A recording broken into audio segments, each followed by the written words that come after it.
But it's like saying, why would you go into a battle and you did not reload all your ammo? This is about evidence that was clearly tampered with. This is about somebody's freedom on the line. They want to walk Mostafa into trial without his evidence. But it's like saying, why would you go into a battle and you did not reload all your ammo? This is a whole entire motion where he put Chad Mason on the stand, Zymus Digital Forensic on the stand, Robert Drum on the stand. Why would you not have all your cards? Why would you not follow up with that after he's telling you I violated department policy? Exactly. Go in and inspect the fucking SD cards. You mean, another thing is, why not go after the inspection of the vehicles when you have a video of the primary investigator, Robert Drum, saying she turned into him? You have a data recorder that shows she was going 10 miles an hour over the speed limit, and it's nowhere else in the report other than the data recorder, and the police don't even take that into account. Why don't you look at the car when you look at the data recorder and you see that the other driver never hit the brake? She never hit the brake. You're not gonna question why a data recorder doesn't have a steering angle? You're not gonna question that?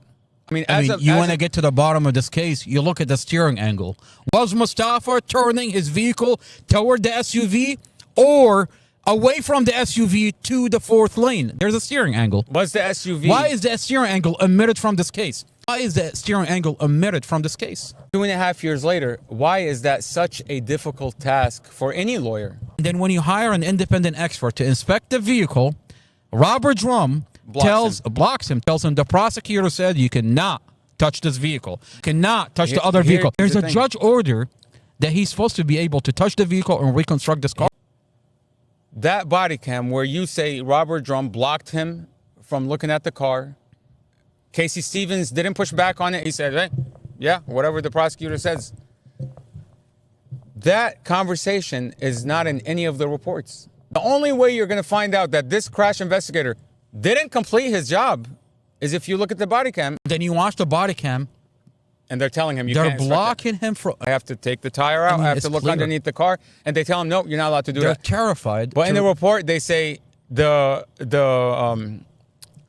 crash reconstructionist that was hired by the defendant completed his inspection. That's exactly what they say. He completed his inspection.